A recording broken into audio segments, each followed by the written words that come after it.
Welcome to another episode of Market Brief After Hours. We are kicking off the month of July with some incredibly fascinating market dynamics.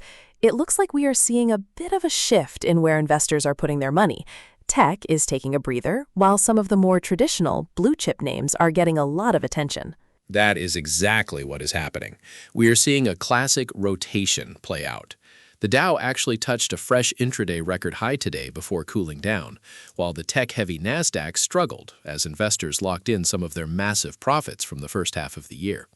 It is a healthy sign of a broadening bull market, even if the daily numbers look a bit mixed. Let's break down those numbers. The Dow Jones Industrial Average ended the day almost unchanged, losing just about 14 points, or 0.03%, to close at 52,305. But earlier in the session, it surged to an all-time intraday high of 52,743. What pulled it back from those highs? The main culprit behind that retreat was Caterpillar. It is a stock that has been a major beneficiary of the artificial intelligence boom, but it pulled back almost 7% today. Despite that, the Dow is coming off a stellar first half of 2026, up 8.9%, which is its best first-half performance since 2021. And what about the rest of the U.S. market? How did the S&P 500 and the Nasdaq fare? The S&P 500 slipped 0.22% to finish at 7,483. It is worth noting, though, that the S&P 500 has not had a negative July since 2014, so history is still on its side for the rest of the month. Meanwhile, the Nasdaq Composite took the biggest hit, declining 0.66% to close at 26,040. Investors really started dumping semiconductor names to take profits after that sector surged more than 80% in the first half of the year. Right, and some of those individual semiconductor drops were quite dramatic, even if their year-to-date gains are still eye-popping. Absolutely. Micron, for example, tumbled more than 10% today, but it is still up more than 260% since the start of the year. SanDisk also shed over 10%, yet it is carrying an unbelievable advance of more than 750% in 2026. We also saw Nvidia and Broadcom slip about 1% and 2% respectively. But it was not a total sea of red for tech. Some of the massive mega-cap names actually helped cushion the Nasdaq's fall. Yes, Meta Platforms was a huge standout, rising nearly 9%. They announced plans to launch a cloud business and sell excess computing power, which could be a massive new revenue stream. Microsoft and Apple also saw gains, popping 3% and almost 2% respectively. And we cannot forget the small caps. The Russell 2000 rose nearly 22% in the first half of the year, its best start since 1991. On the macroeconomic front, there was a lot of focus on the Federal Reserve today. Newly appointed Chairman Kevin Warsh spoke at the European Central Bank Conference in Portugal. Did he drop any hints about what is next for interest rates? He did not give any explicit hints about monetary policy for the upcoming meeting later this month, but he did make a very clear statement, noting that prices are too high. Currently, the market is pricing in about a 73% chance that the Fed holds rates steady in July and a 65% chance of at least a quarter-point hike in September. We also got some softer economic data in the U.S. today, particularly regarding jobs and manufacturing. We did. Private businesses in the U.S. added 98,000 jobs in June, which was below the 122,000 we saw in May and missed forecasts of 113,000. It points to a cooling labor market. On the manufacturing side, the S&P Global U.S. Manufacturing PMI was revised down to 53.9, and the ISM Manufacturing PMI dipped slightly to 53.3. Both still show expansion because they are above 50, but the momentum is definitely softening. It is a lot of data to digest, and it really paints a picture of an economy that is growing, but perhaps losing a bit of its boiling heat. We are going to take a very quick break for our sponsors, but when we return, we will look at how the global markets reacted, dive into the Forex and commodity spaces, and highlight today's biggest stock movers. Stay with us. Welcome back to Market Brief After Hours. Let's lift our gaze from the U.S. and look across the Atlantic. European markets seem to have a pretty cautious session today. They did. The pan-European Stoxx 600 ended down 0.38%. Looking at individual countries, the UK's FTSE 100 drifted down 0.18%, France's CAC 40 closed 0.79% lower, and Italy's FTSE MIB fell 0.15%. Germany's DAX was a rare exception, moving up 0.18%. Investors there were highly focused on the Centra Forum and those comments from Fed Chair Kevin Warsh about inflation remaining elevated. But there was some positive news on inflation within the Eurozone itself, wasn't there? Yes, cooling energy prices helped push Eurozone consumer price inflation down to 2.8% in June, which is below May's 3.2% and better than the 3% market expectation. Core inflation, which strips out food and energy, also fell to 2.4%. This really increases the likelihood that the European Central Bank will hold interest rates steady later this month. And what about factory activity in Europe? It is a bit of a mixed bag. The Eurozone manufacturing PMI dropped to a 4-month low of 51.4 in June, showing slower growth. In the UK, the manufacturing PMI declined to 52.5. Germany, however, saw its manufacturing PMI revised slightly higher to 50.3, indicating very modest growth. Meanwhile, Portugal reported some positive domestic news, with its unemployment rate falling to 5.5% in May. Now let's head over to Asia, where we had a massive dump of regional data. Japan seems to be showing some real resilience. Japan's Nikkei 225 rose 0.59%, and the broader topics gained 0.42%. The big news there was the Bank of Japan's Tankan survey. Business sentiment in the manufacturing sector strengthened much more than expected, with the large manufacturing index rising to 22, beating expectations of a decline to 16. Consumer confidence also hit its highest reading since February. China was a bit more mixed, though, right? Yes, the Shanghai Composite rose 0.44%, but the Shenzhen Component fell 0.53%.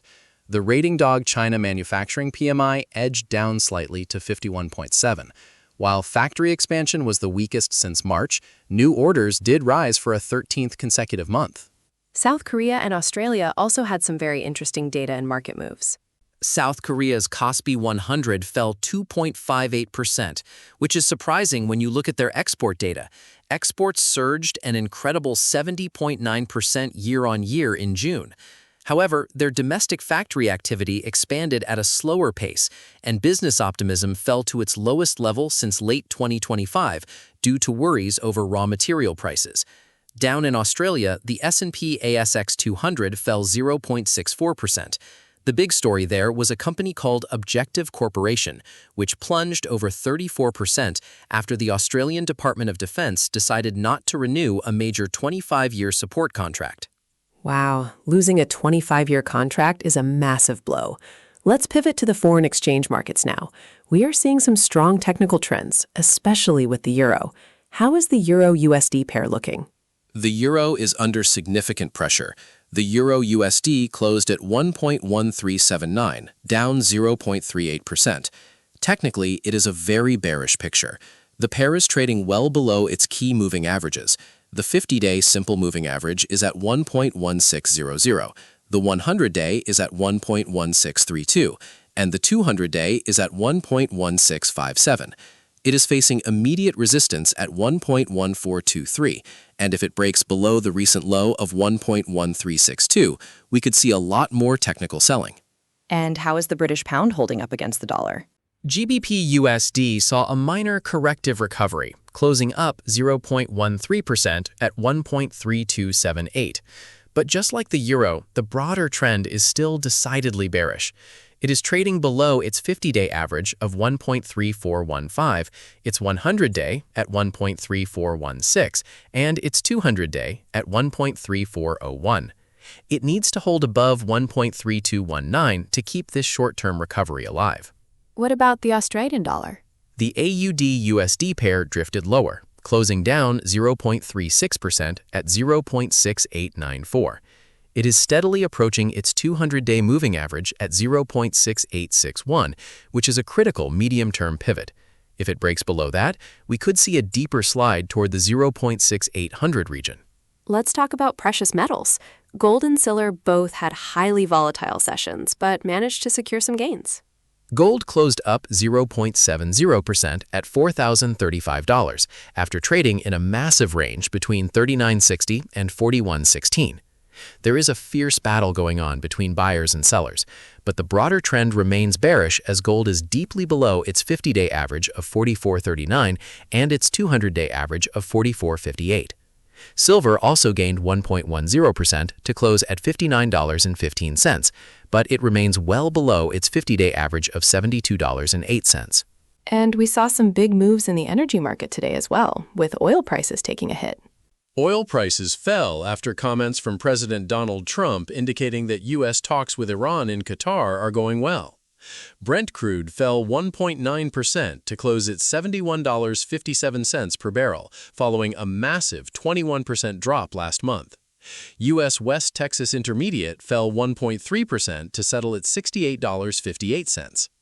Interestingly, this drop happened despite U.S. crude inventories falling by 3.8 million barrels, which shows that geopolitical developments are really driving the narrative right now over supply data. To round out our asset classes, major cryptocurrencies had a pretty good day. Yes, Bitcoin managed to hold above the $60,000 mark, rising 2.4% to close around $60,106. Ethereum added 2.5% to reach $1,616, and Solana jumped 4.7%. The total market cap of the crypto industry rose 2% to $2.08 trillion. Let's finish today's episode by looking at some of the individual stock movers that really define the session. We had some massive winners and losers today. On the losing side, Nebius Group led the Nasdaq 100 lower, plunging over 17%. CoreWeave also fell more than 13%. This was a direct reaction to the Meta Platforms news we mentioned earlier. Meta's plans to sell access to its AI computing power and models is seen as a direct threat to these specialized cloud computing providers. But on the earnings front, we saw some really strong numbers. We did. General Mills jumped over 8% after reporting fourth-quarter adjusted earnings of 95 cents per share, which was much stronger than the 80 cents analysts were expecting. FactSet Research Systems also gained over 6% after beating its quarterly expectations. And finally, software stocks had a fantastic session. It was a great day for software.